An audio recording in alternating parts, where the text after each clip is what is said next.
Gorsia education YouTube channel पर सभी का हार्दिक स्वागत अभिनंदन। आज अपन अध्ययन करेंगे कक्षा 12 की हिंदी अनिवार्य की सर्जन पुस्तक का पाठ है ठेले पर हिमालय नामक निबंध है और जिसके लेखक हैं धर्मवीर भारती। इस पाठ के महत्वपूर्ण प्रश्नोत्तर करेंगे।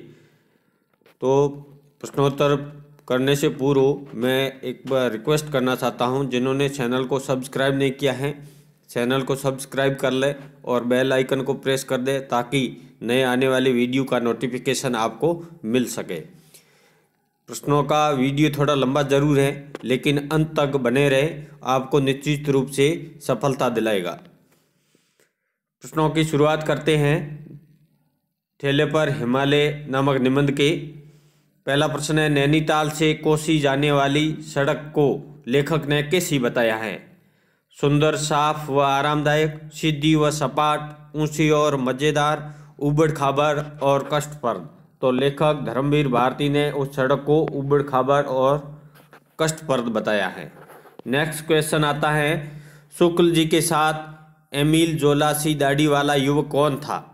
तो उनका मित्र था जिसका नाम था सेन और वो कवि, चित्रकार, लेखक, संगीतकार, वो उनके मित्र चित्रकार थे। नेक्स्ट क्वेश्चन आता है, अति लघु उत्तरात्मक, लेखक का मित्र ठेले पर बर्फ देखकर खोया खोया क्यों हो गया? लेखक का मित्र अल्मोड़ा का निवासी था। उसको ठेले पर बर्फ देखकर हिमालय के शिखरों की बर्फ की याद आ रही थी, इसलिए खोया खोया हो रहा था।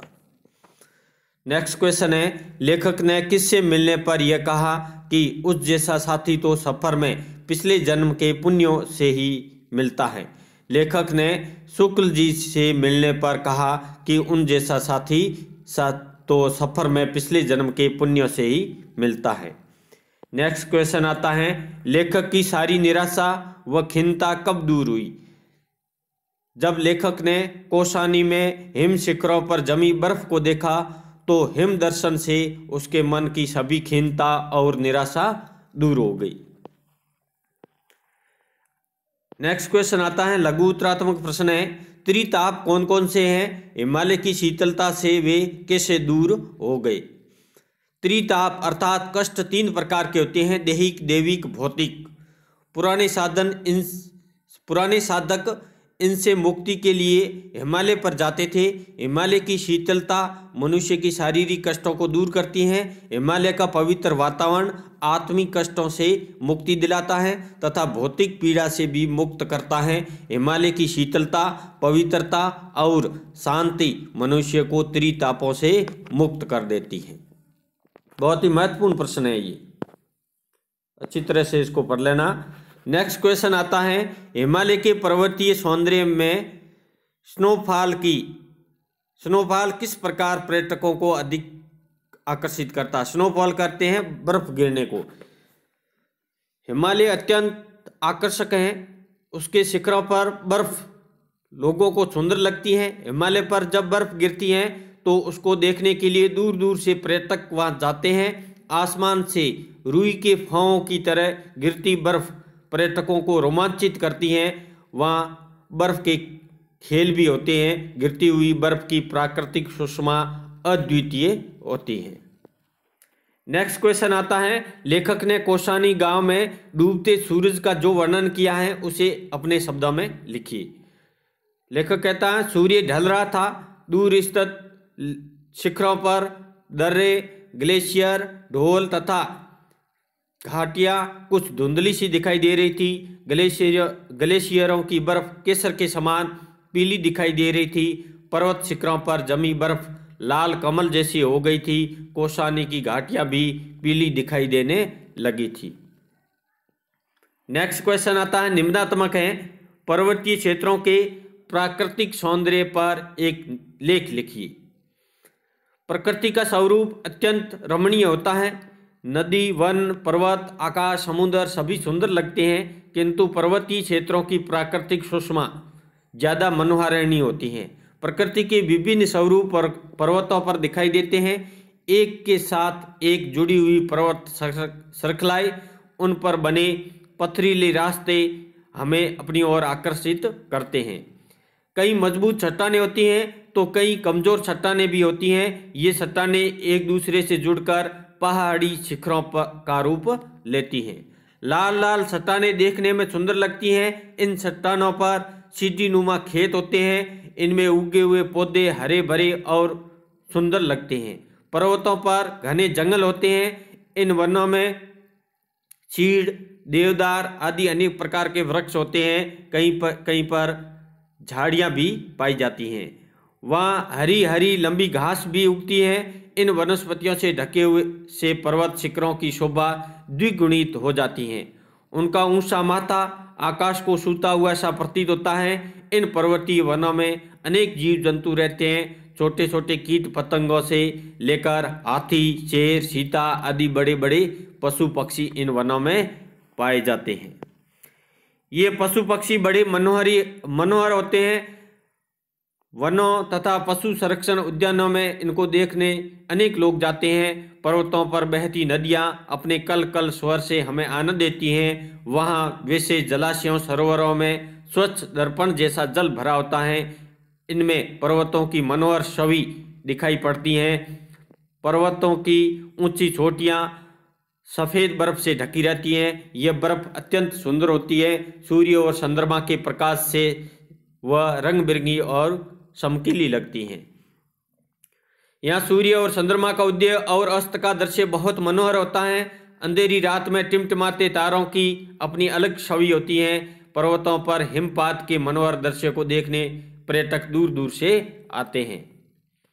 अब नेक्स्ट क्वेश्चन आता है, पर्यटन का हमारे जीवन में क्या महत्व है? विभिन्न स्थानों की यात्रा को पर्यटन कहते हैं।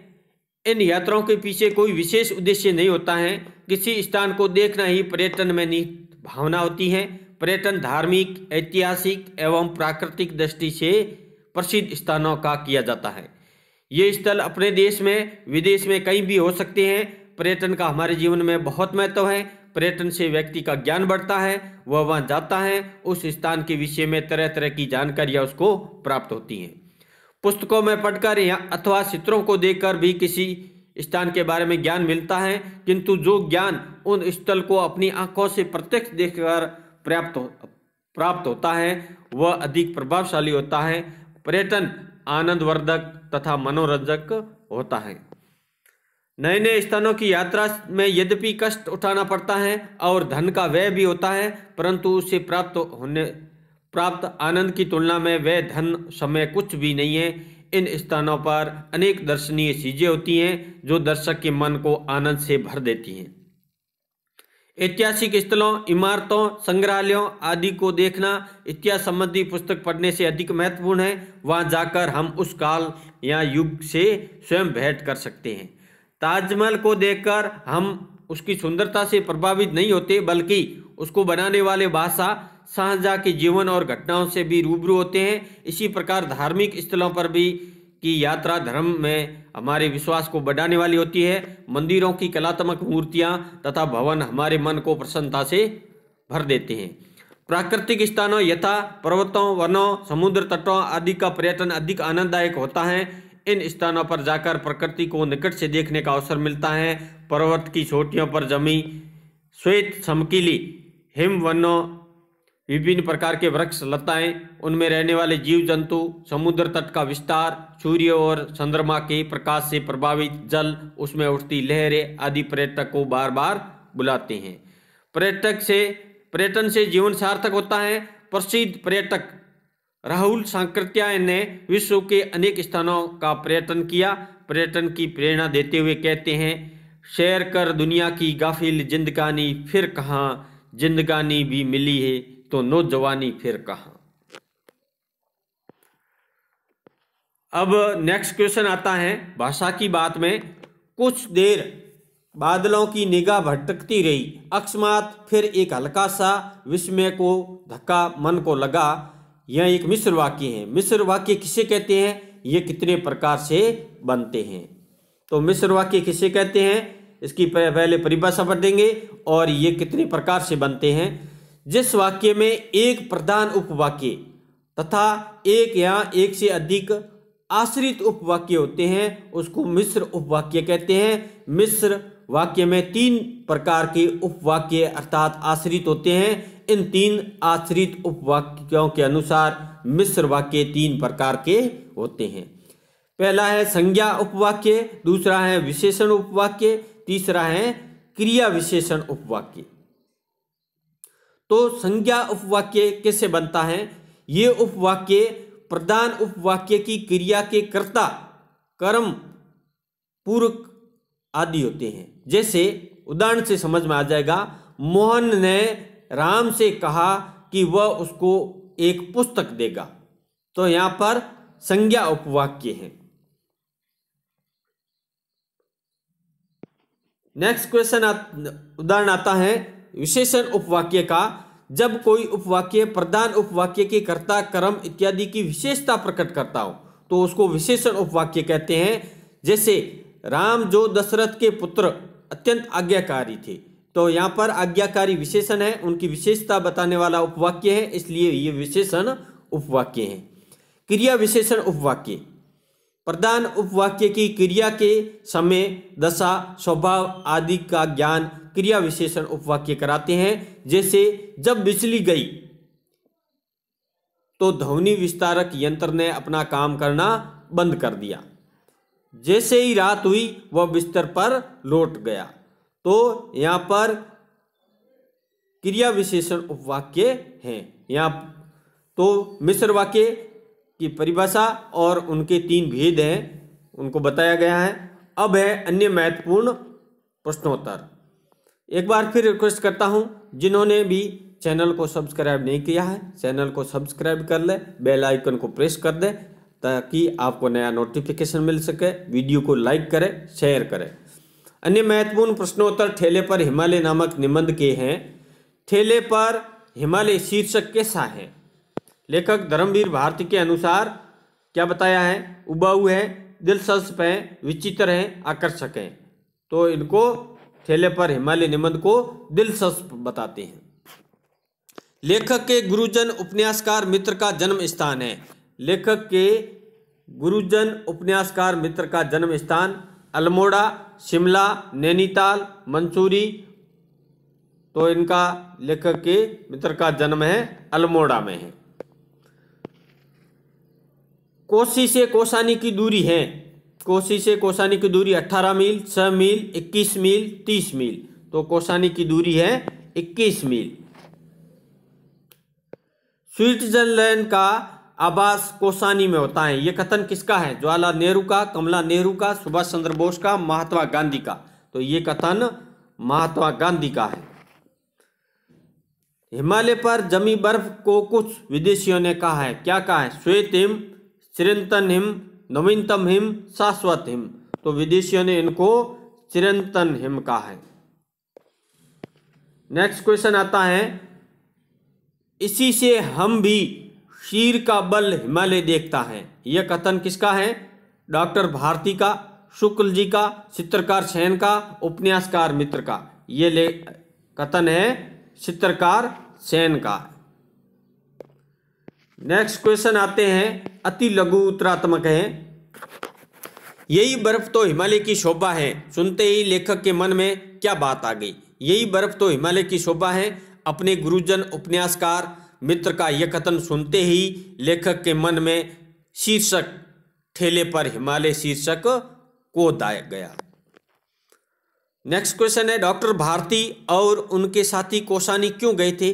डॉक्टर भारती और उसके साथी सिर्फ बर्फ को बहुत पास से देखने के लिए ही कौसानी गए थे। नेक्स्ट क्वेश्चन आता है, लेखक और उनके साथी कौसानी पहुंचे तो उनके चेहरे पीले क्यों पड़ गए थे? कौसानी को रास्ता भयानक मोड़ा वाला तथा कष्टप्रद था। नौसिखिया ड्राइवर लापरवाही से बस चला रहा था, इसलिए उनके चेहरे पीले पड़ गए थे।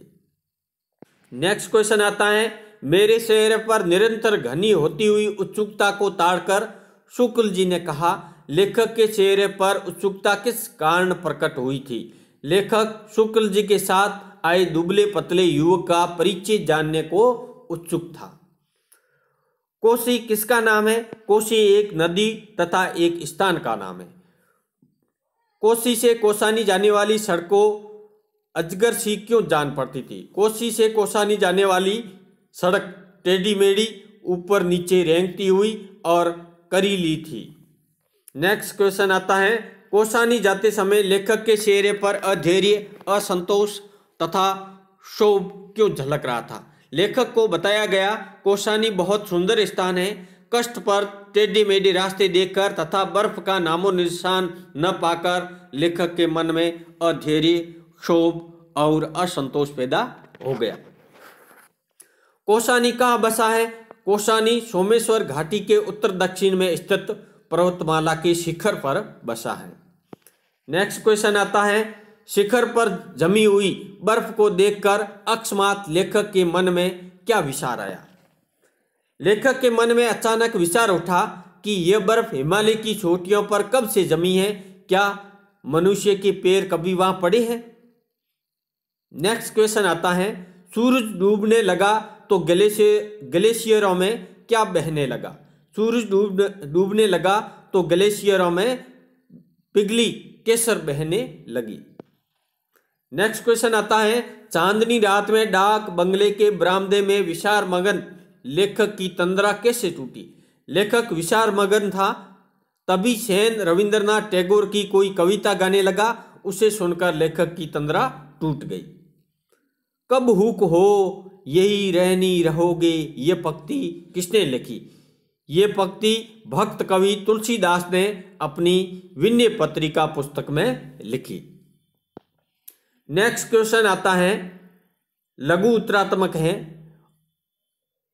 और यकीन कीजिए इसे बिल्कुल ढूंढना नहीं पड़ेगा, बैठे बिठाए मिल गया। लेखक ने यह किसके बारे में कहा है?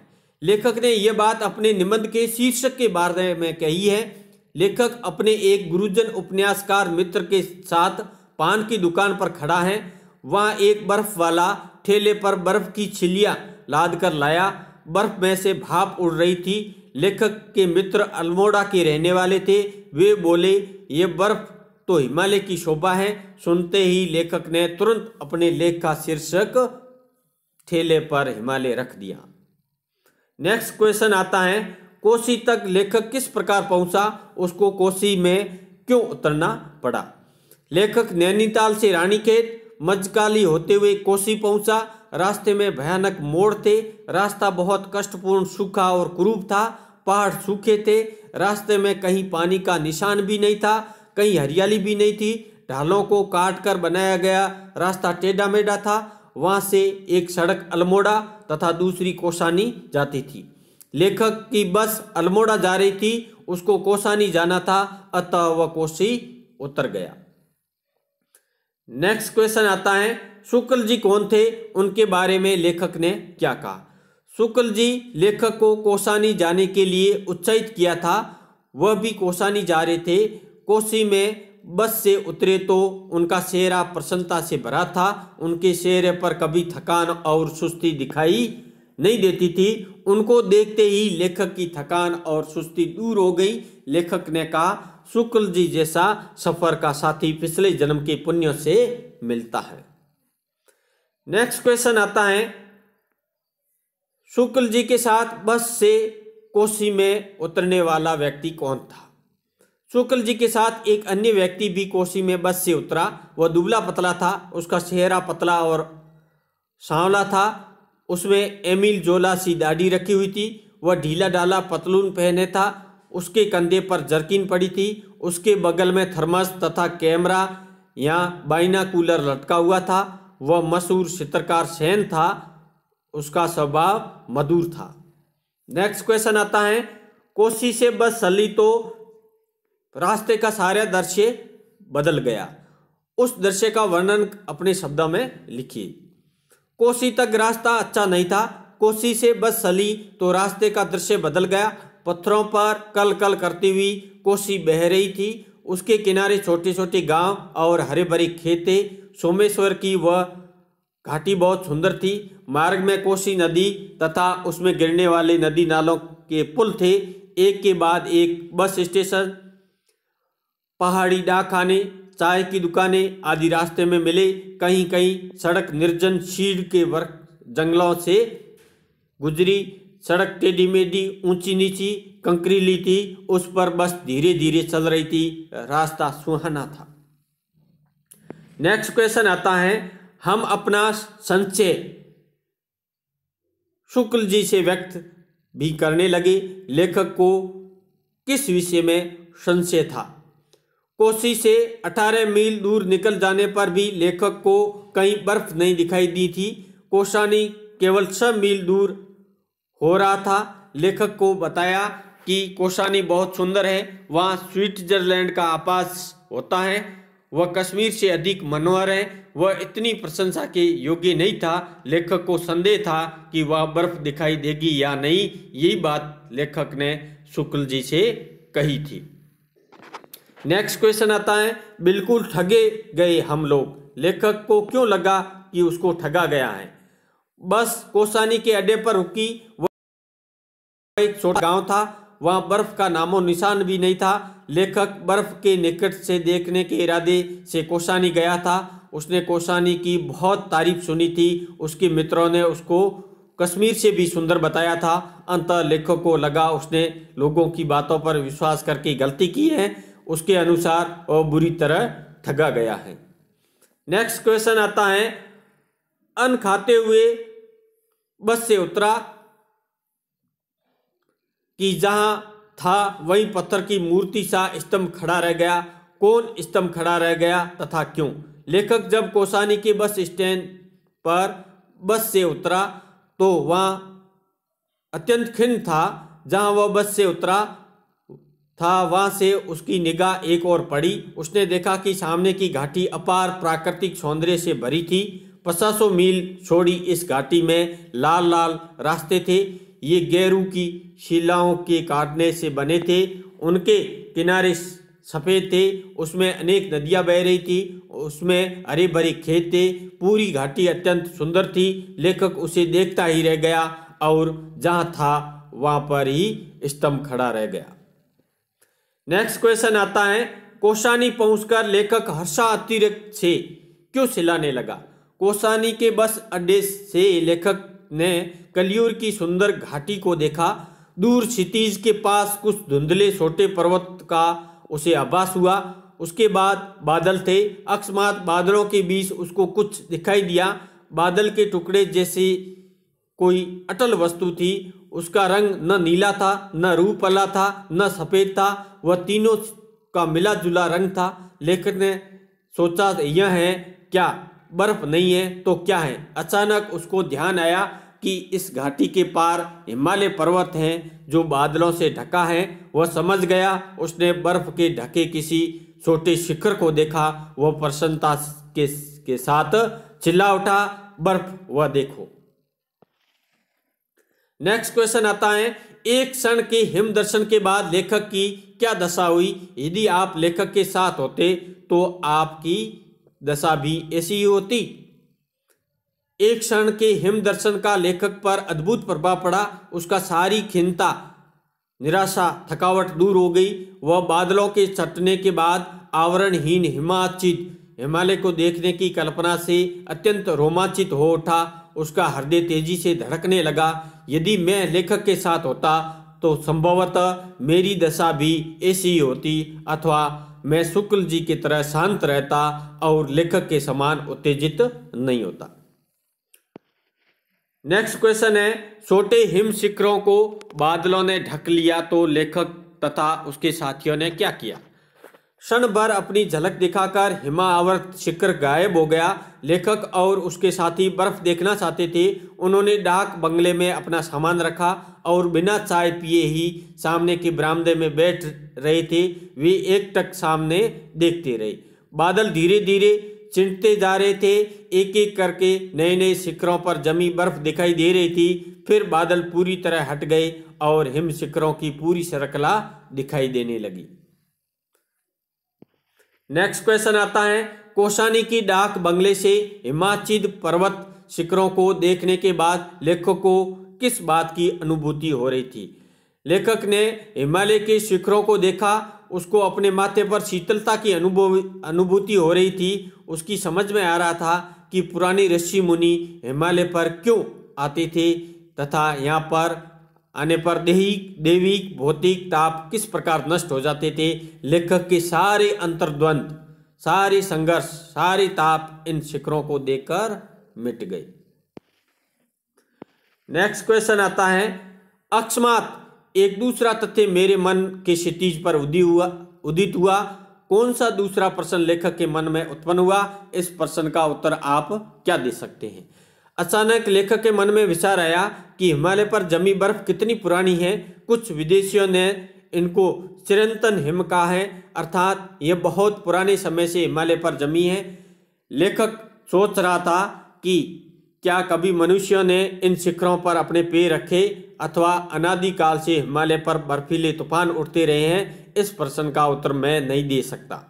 मैं जानता हूं कि संसार के समस्त पर्वतों में हिमालय पर्वत श्रृंखला नवीनतम है तथा अभी उसके निर्माण की प्रक्रिया चल ही रही है, तथापि यह मनुष्य जाति के धरती पर पदार्पण से भी अधिक पुरातन है। नेक्स्ट क्वेश्चन आता है, सूर्यास्त के समय हिम शिखरों पर कैसा दृश्य दिखाई दिया? सूर्य डूबने लगा, उसकी पीली पीली किरणें हिमालय पर पड़ने लगी। धीरे धीरे ग्लेशियरों के श्वेत हिम का रंग बदल रहा था। उसमें पीली केसर बहती हुई प्रतीत हो रही थी। बर्फ का रंग सफेद से लाल हो गया था। उसमें लाल कमल खिले हुए प्रतीत हो रहे थे। पूरी घाटी गहरे पीले रंग में रंग गई थी। नेक्स्ट क्वेश्चन आता है, चंद्रमा के प्रकाश में आराम कुर्सी पर बैठे हुए लेखक ने हिमालय से प्राप्त किस प्रेरणा का उल्लेख किया है? चंद्रमा निकलने पर आराम कुर्सी पर बैठे लेखक हिमालय की शिखरों को देख रहा था। उसके मन में कविता की कोई पंक्ति उत्पन्न नहीं हो रही थी। यह छोटी बात थी।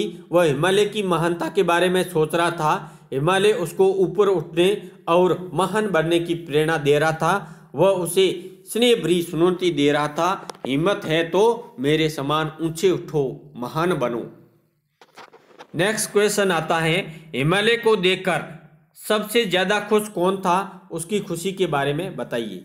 हिमालय को देखकर चित्रकार सेन सबसे ज्यादा खुश थे।